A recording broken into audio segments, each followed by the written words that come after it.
Graças a Deus, amém. Saúde os irmãos com a paz do Senhor. Foi fraco, irmãos, acreditar pode mais. Saúde os irmãos com a paz do Senhor. Amém. Graças a Deus, que Deus em Cristo abençoe a vida de cada irmão, cada irmã que saiu da sua casa dessa noite, com propósito em seu coração de adorar a Deus. Que Deus em Cristo lhe recompense nessa noite, amém. Meus irmãos, para não demorar muito, vão abrindo as suas Bíblias comigo, o livro do profeta Jeremias, capítulo de número 20. Enquanto os irmãos vão encontrando, quero agradecer primeiramente a Deus a oportunidade de novamente estar aqui. É sempre um prazer. Estava falando ali com o pastor Danilo quando eu cheguei, que eu vi que vocês mudaram, que o que Deus faz é maravilhoso. Eu falei até para ele assim, falei, pastor, quem imaginava que na garagem aconteceria tudo isso? Mas Deus faz, irmãos. Nós acreditamos num Deus que faz. Amém? Graças a Deus, quero agradecer a Deus. Agradecer a vida do pastor Danilo, é um amigo, é um irmão, que Deus em Cristo lhe abençoe. Pastora Tainara, Deus em Cristo abençoe. A todos os irmãos, aos amigos, aos conhecidos, que Deus em Cristo abençoe a vida de vocês. Essa noite me faço acompanhar da minha esposa, Ana Cristina, que está aqui. Não olha muito para ela não, irmão, que ela fica toda vermelha. Graças a Deus. Nessa noite também me acompanha pastor Ranieri, que está ali filmando, que Deus em Cristo abençoe sua vida, meu amigo. Livro do profeta Jeremias, capítulo de número 20, verso de número 9. O texto vai dizer assim: então eu disse, não farei menção dele, nem falarei mais em seu nome, mas a sua palavra estava em meu coração como fogo ardente e trancava em meus ossos. Eu fiquei cansado de tanto me conter e não aguentei mais. Amém? Glória a Deus, somente isso. Eu não vou me demorar, irmãos, eu tenho algo de Deus para entregar nessa noite. A única coisa que eu lhe peço é a sua atenção. Amém? Graças a Deus. Se eu fosse intitular essa mensagem, eu colocaria o título de O peso de responsabilidade que carrega um ministério. Jeremias ele é levantado como o último profeta antes do período do cativeiro babilônico. Deus levanta Jeremias, irmãos, em meio a uma crise existencial e espiritual sobre Judá. Um dos piores reis de Judá, que Judá já teve, por nome de Manassés, foi o responsável por trazer para dentro de Judá culto a deuses pagãos. Algo vai me chamar a atenção aqui, é que Manassés, me desculpa a expressão, mas ele traz para dentro de Judá, irmãos, os sacrifícios a deuses que pediam as suas crianças como sacrifício. Manassés foi considerado um dos piores reis que já existiu em Judá. Durou 40 anos o seu reinado e Judá está vindo de um período muito grande de perversidade. Deus ele levanta Jeremias em uma crise existencial.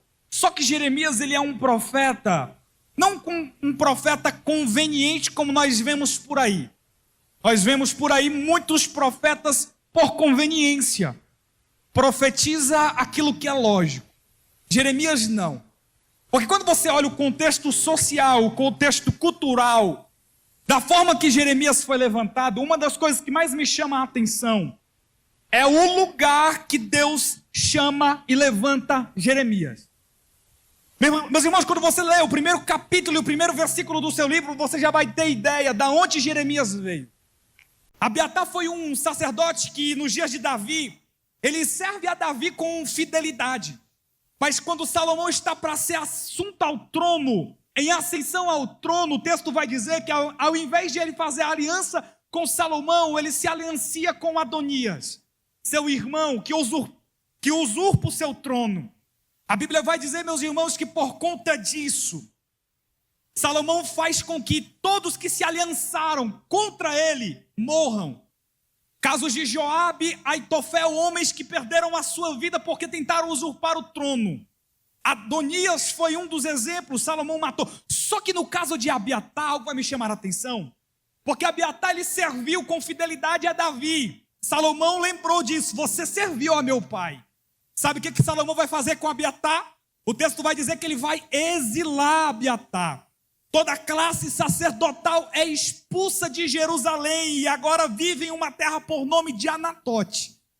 Essa terra, pastor, ficou conhecida como a terra dos sacerdotes exilados.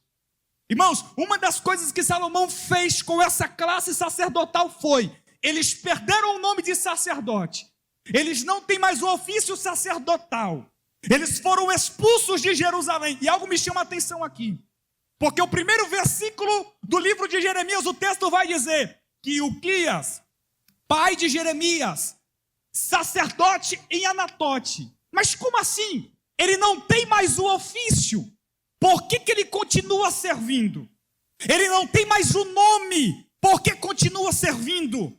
Ele não tem mais a cadeira. Por que continua servindo? Algo me chama a atenção aqui, irmãos. Por que continuar servindo se você não tem mais o ofício para servir? Por que continuar servindo se você não tem mais a cadeira, não tem mais o nome, não tem mais a nomenclatura? Por que continuar servindo? Sabe o que eles entenderam? Que o serviço é independente da identidade deles. Eles podem até não ter mais o ofício sacerdotal, mas a identidade ainda é de sacerdote. Vou liberar de novo. Eles podem até não ter mais o nome de sacerdote, mas a identidade, a essência ainda é de sacerdote. Eles podem até não estar em Jerusalém, mas a sua identidade é como se eles ainda tivessem. E eu vou liberar uma palavra profética nessa quarta sobrenatural. Independente do lugar que você esteja, independente do lugar aonde você está, a identidade tem que ser a mesma. Essa expressão sacerdote e anatote mexe muito comigo. Por quê? Por que continuar servindo se eles não têm mais o nome? E algo me chama a atenção nisso daqui. Porque logo eu me lembrei, pastor, em Êxodo capítulo de número 21, para quem não sabe, lá estava escrito sobre os escravos. Irmãos, quem detendia o poder de ter um escravo, teria o poder de ter um escravo por 7 anos. Quando chegava ao 7º ano, esse escravo era liberto. Só que tinha uma classe de escravo, pastor, que queria continuar servindo. Eles foram liberados, mas queriam continuar servindo. Sabe o que eles faziam? Meu irmão, não se escandaliza com isso, mas é o texto e a lei que vai dizer. A Bíblia vai dizer que eles furavam as suas orelhas. E o texto diz que todas as pessoas que viam esses escravos com as orelhas furadas identificavam: eles amam servir. Eles já estão sendo liberados do serviço. Só que eles entenderam: a minha identidade é de servo. Mesmo sendo liberado do serviço, eu vou continuar servindo, porque a minha identidade é de servo. Eu me lembro em Filipenses, Paulo vai escrever no capítulo de número 2, uma das identidades de Cristo Jesus, quando ele diz assim: ele era Deus, mas se fez servo. Irmãos, Jesus não tinha obrigação de descer sobre essa terra para redimir uma humanidade falida. Percebe? Ele não tinha obrigação. Só que o texto diz: ele se fez na condição de servo, porque ele entendeu que o seu serviço e a sua identidade iria salvar uma humanidade. Há quem diz por aí, irmãos, que o maior acontecimento da história foi o homem ter colocado o pé na lua. Não foi, eu discordo. O maior acontecimento da história foi o nosso Deus ter virado homem e ter colocado o pé aqui na terra, para salvar uma humanidade falida. Irmãos, quer saber de uma coisa? Você nem merecia estar aqui nessa noite, mas a graça dele foi tão grande. A graça dele foi tão grande que te tirou da sua casa. Eu sei que nem aqui você queria estar nessa noite, eu sei. Mas a graça dele te alcançou, te arrastou para esse lugar. É por isso que nessa noite você sente a presença dele, porque a graça dele te alcançou. Vai ser mais um como da família. Por quê? Veio de uma família de sacerdotes exilados, sacerdotes fracassados. Quem olha e diz: vai ser mais um, vai ser fracassado, não vai dar certo.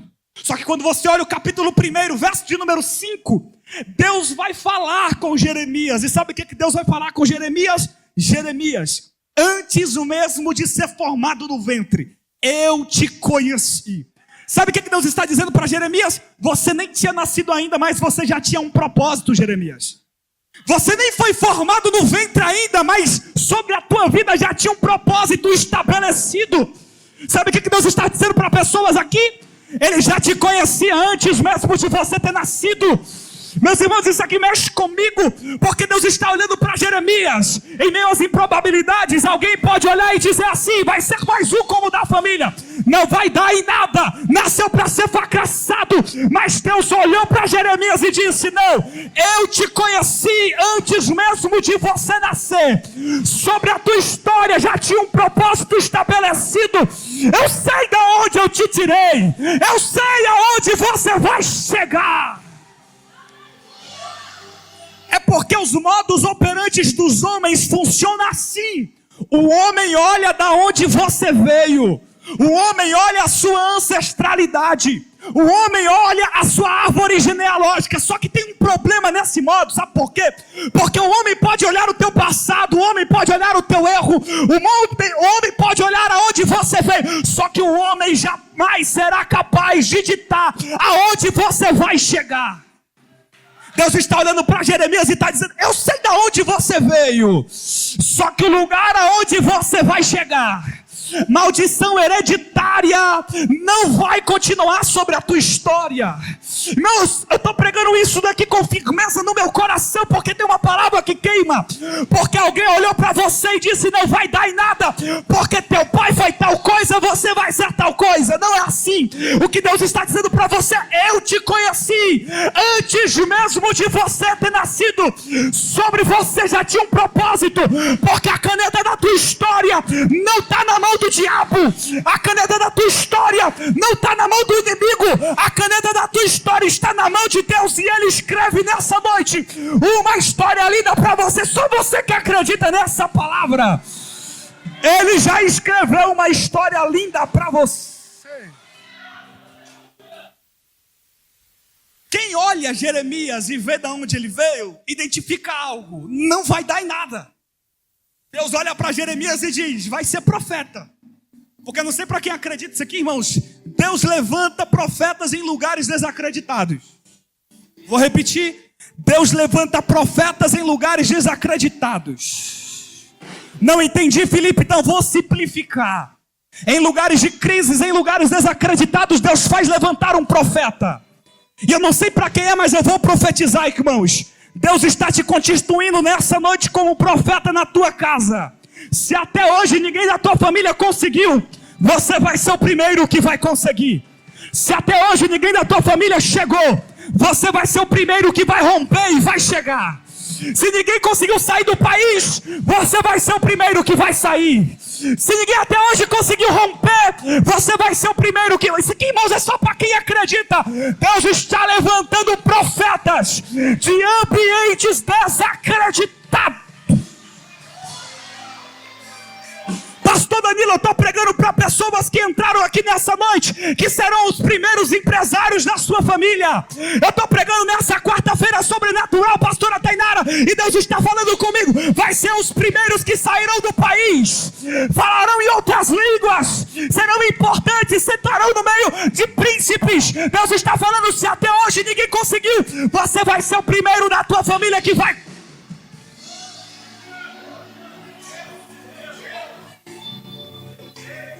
Quem olha da onde Jeremias veio logo identifica algo. É impossível, mas Deus faz. Jeremias, ele é levantado como um profeta no meio de uma crise existencial. Isso aqui mexe muito comigo. Porque quem olha para a palavra que Deus entrega para Jeremias identifica algo. Porque a palavra que Deus entregou para Jeremias, pastor, foi uma palavra de arrependimento em meio a uma crise. É como se Deus usa uma crise para instaurar outra crise. É como se Deus usasse uma crise para mostrar para o povo: se não se arrependesse, outra crise pior viria.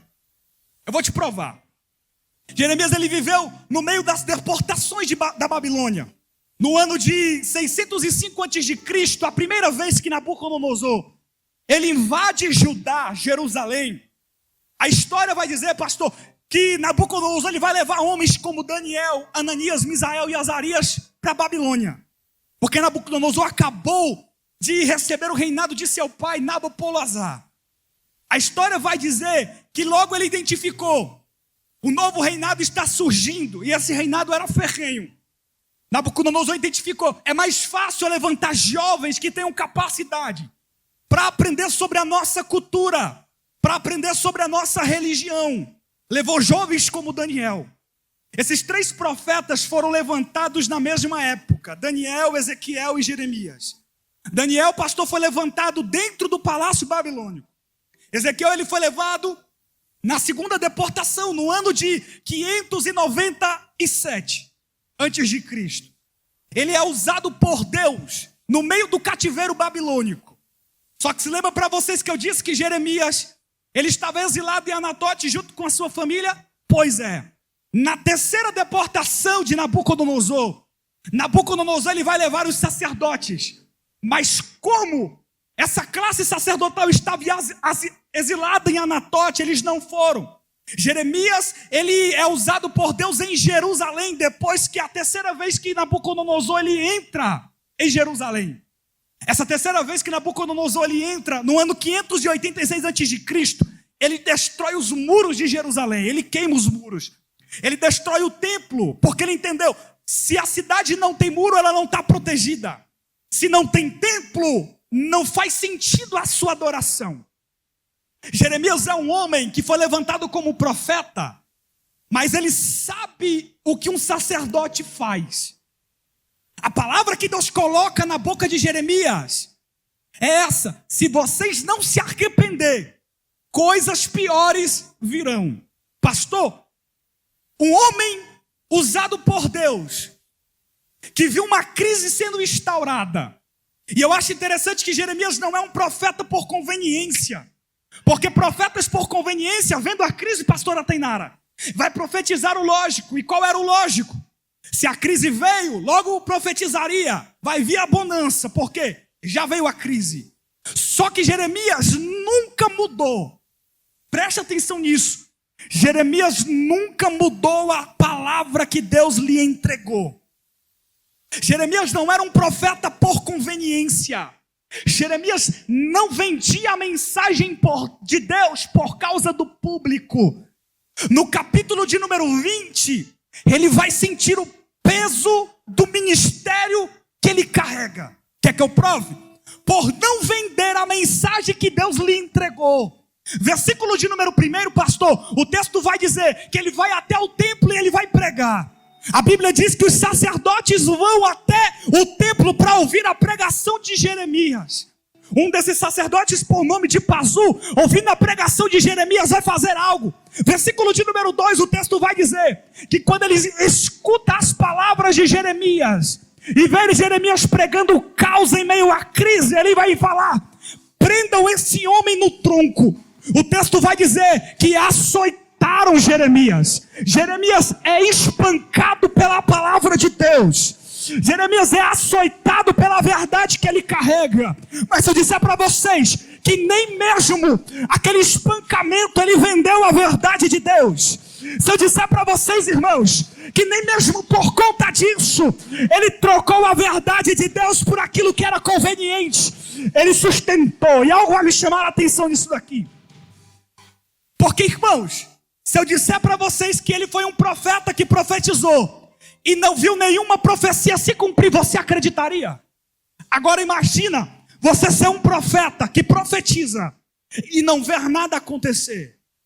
Há um complexo na vida de Jeremias, e você vai ver no capítulo de número 20, isso sendo instaurado no versículo de número 7. Ele começa uma oração. Imagina, irmão, você ser um pregador que prega e não vê as coisas acontecer. Imagina você ser um levita, louvar, e parece que o céu se fecha. Era o que acontecia na vida de Jeremias. Eu não estou dizendo que as profecias não se cumpriram. Não se cumpriram com ele em vida. E eu acho, irmãos, que isso era parte do propósito de Deus na vida de Jeremias, porque Deus não deixou Jeremias experimentar, ver aquilo que ele pregava. Porque talvez o seu coração encheria o seu ego. Isso aqui mexeu muito comigo. Porque a nossa geração é assim. A nossa geração é uma geração que quer pregar e quer ver acontecer. Que quer ver Deus usar, mas só quer que Deus use se for você. Só quer que Deus flua no culto se for você cantando. E eu imagino que Deus fez isso como um propósito, para Jeremias não se corromper. No capítulo de número 20, ele sente um peso, porque o texto vai dizer que ele começa a ser motivo de zombaria. As pessoas, pastor, começam a zombar dele. Eu imagino que zombavam de Jeremias dizendo assim: é falso profeta. Por quê? Profetiza e nada acontece. Fala e as coisas não dão certo. No capítulo de número 20, verso de número 7, ele faz uma oração para Deus. E sabe qual é a oração que ele faz? Tu me iludistes. Tu mentiu para mim. No versículo de número 9, ele sente um peso. Então ele olha para Deus e diz: eu não quero mais. Eu não quero mais falar no teu nome. Eu não quero mais falar sobre você. Eu não quero mais profetizar. Eu não quero mais louvar. Ele sente o peso do ministério. Então ele diz para Deus: eu não quero mais. Aí o texto vai dizer que todas as vezes que ele profetizava tais palavras, uma chama queimava o seu coração, de tal maneira que ele não poderia se conter. Ele pensava em desistir, mas a chama queimava o seu peito. Ele não conseguia parar. Ele não conseguia olhar para trás, porque essa chama queimava. E como eu disse para vocês, Jeremias era um profeta. Só que por mais que ele era profeta, ele sabia o que um sacerdote fazia. Como assim, Felipe? Irmãos, Jeremias ele veio de uma classe sacerdotal que mesmo não tendo ofício, continuava exercendo o ministério. Todo menino, pastor, que nascia na família sacerdotal, aos 6 anos de idade aprendia todo o ofício sacerdotal. Acompanhava o seu pai. E eu me lembro bem de uma das recomendações de Moisés no livro de Levítico, capítulo de número 6. Verso de número 13, ao sacerdote. Moisés diz: você vai ter que ir todos os dias ao altar. Por quê? Porque a chama não pode ser apagada. O fogo arderá continuamente sobre o altar e não se apagará. Essa instrução sacerdotal era dita ao sacerdote. E isso, irmãos, tem um peso de responsabilidade. E isso tem um peso de manutenção. O sacerdote, pastor, todos os dias ele ia até o altar. Eu imagino Jeremias indo com seu pai Uquias, sacerdote em Anatote. Todos os dias até o altar, ele tirava a cinza, ele colocava a lenha. E eu imagino Jeremias olhando para o seu pai dizendo assim: mas pai, por que todos os dias o senhor vai até o altar? O senhor tira a cinza do altar e o senhor coloca a lenha. Eu imagino Uquias olhando para o seu filho dizendo assim: Jeremias, o fogo para se manter aceso, ele tem que ser alimentado. O fogo para não se apagar, ele tem que ser alimentado. Só que sabe qual é o problema da geração que nós estamos vivendo? É uma geração que quer manter fogo aceso com cinza no altar. Vou repetir. Essa palavra e essa instrução de Moisés ao sacerdote tinha um peso de responsabilidade. Todos os dias. Não era uma vez por semana. Não era uma vez no mês. Era todos os dias. O sacerdote ia até o altar. Ele tirava a cinza, ele colocava a lenha, porque ele entendia, para o fogo não se apagar, o fogo tem que ser alimentado. Ele tirava a cinza, ele colocava a lenha. Isso fala sobre manutenção. No Novo Testamento, parou de ser o altar a Deus e o nosso corpo se tornou um altar para Deus. A nossa vida se tornou um altar para Deus. É por isso, irmãos, que Deus ele confiou em você um peso de responsabilidade com a chama que queima dentro de você. Quando o capítulo de número 20, verso de número 9, Jeremias sente o fogo, eu imagino Jeremias entendendo: eu não posso desistir, porque eu tenho responsabilidade com a chama que eu carrego. Eu não posso desistir, porque eu tenho que ter responsabilidade, irmãos. Isso aqui pesa em minha vida, porque a nossa geração tem que entender que nesses últimos dias, Deus não está procurando uma geração corajosa, porque corajosos tem demais. Deus está procurando uma geração que tem responsabilidade com a chama que Ele te entregou.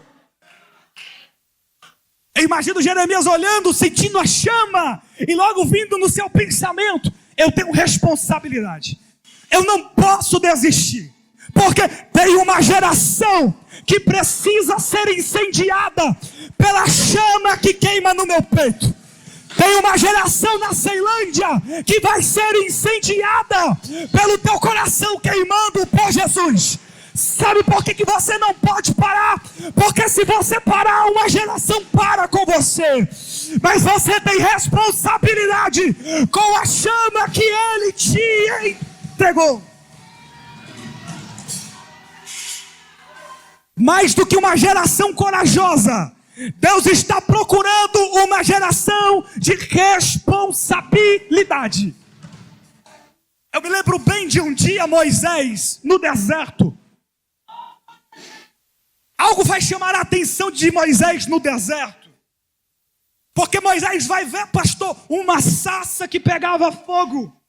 Mas no deserto, a coisa mais fácil que tinha para acontecer era uma sarça pegar fogo. Porque sarça é um arbusto de folha seca. Qualquer calor excessivo demais fazia com que sarças pegassem fogo. Só que essa sarça chamou a atenção de Moisés, porque ela queimava, mas não se apagava. Queimava, mas não se consumia. Queimava, mas o fogo não se apagava. Aquilo chamou a atenção de Moisés, porque na verdade, pastor, aquilo representa o que é o Evangelho. Deus não prefere pessoas intensas demais, porque intensidade uma hora apaga. Deus prefere pessoas constantes. Eu até não quero ir para o culto, mas mesmo assim eu vou. Eu até não quero ir para a igreja, mas mesmo assim eu vou. Porque o Evangelho não representa intensidade. O Evangelho representa constância.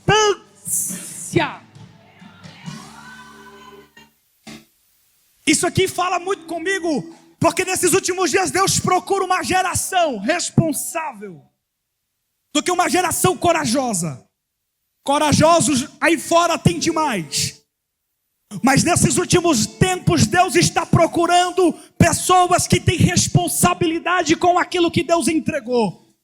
Em Lucas capítulo de número 5, Jesus ele vai observar algo na vida de Pedro. Irmãos, uma coisa que Deus jamais vai fazer,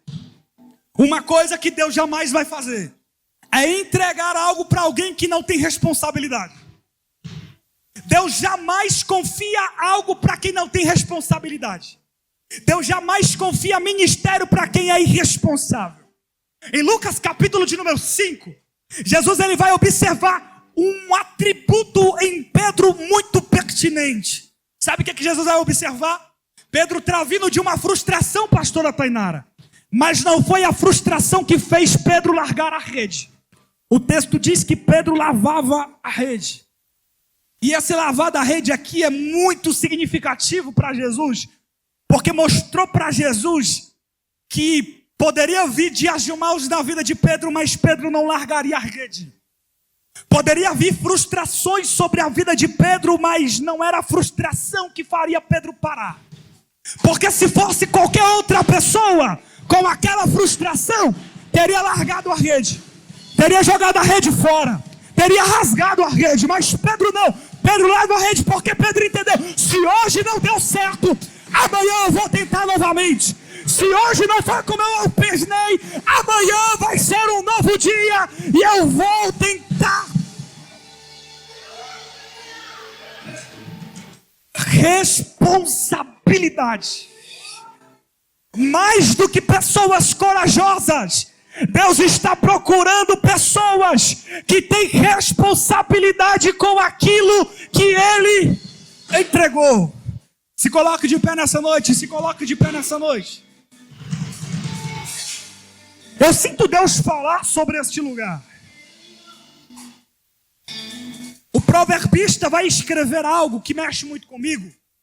Porque pastor Danilo ele vai dizer que assim como o sol brilha para todos, tanto para o justo como para o injusto, o dia mau também chega para qualquer pessoa. E é normal, irmãos, você no dia mau pensar em desistir.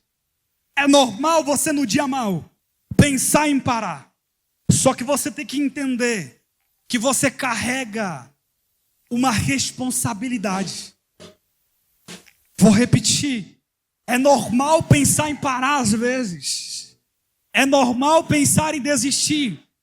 Só que sobre você tem um peso de responsabilidade.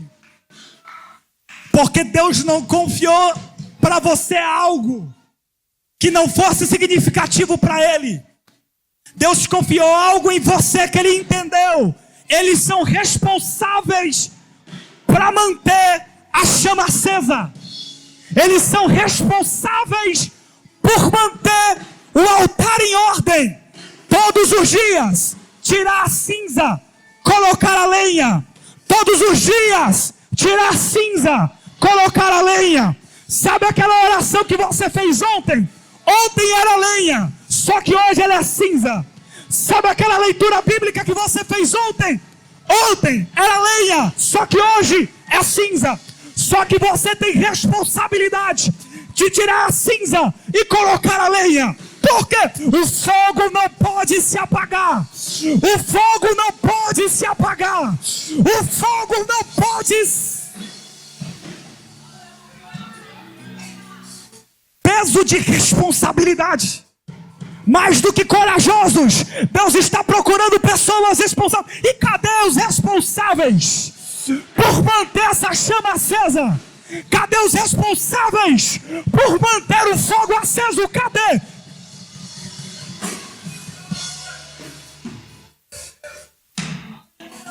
Você é responsável por manter a chama acesa. Deus confiou algo em você. E Ele conta com você para incendiar uma geração. A mesma chama que queima no seu peito. Uma geração está aguardando ser incendiada por ela. É por isso que há um peso de responsabilidade sobre você. É por isso que diariamente manutenção tem que ser feita sobre o altar. Porque a chama não pode se apagar.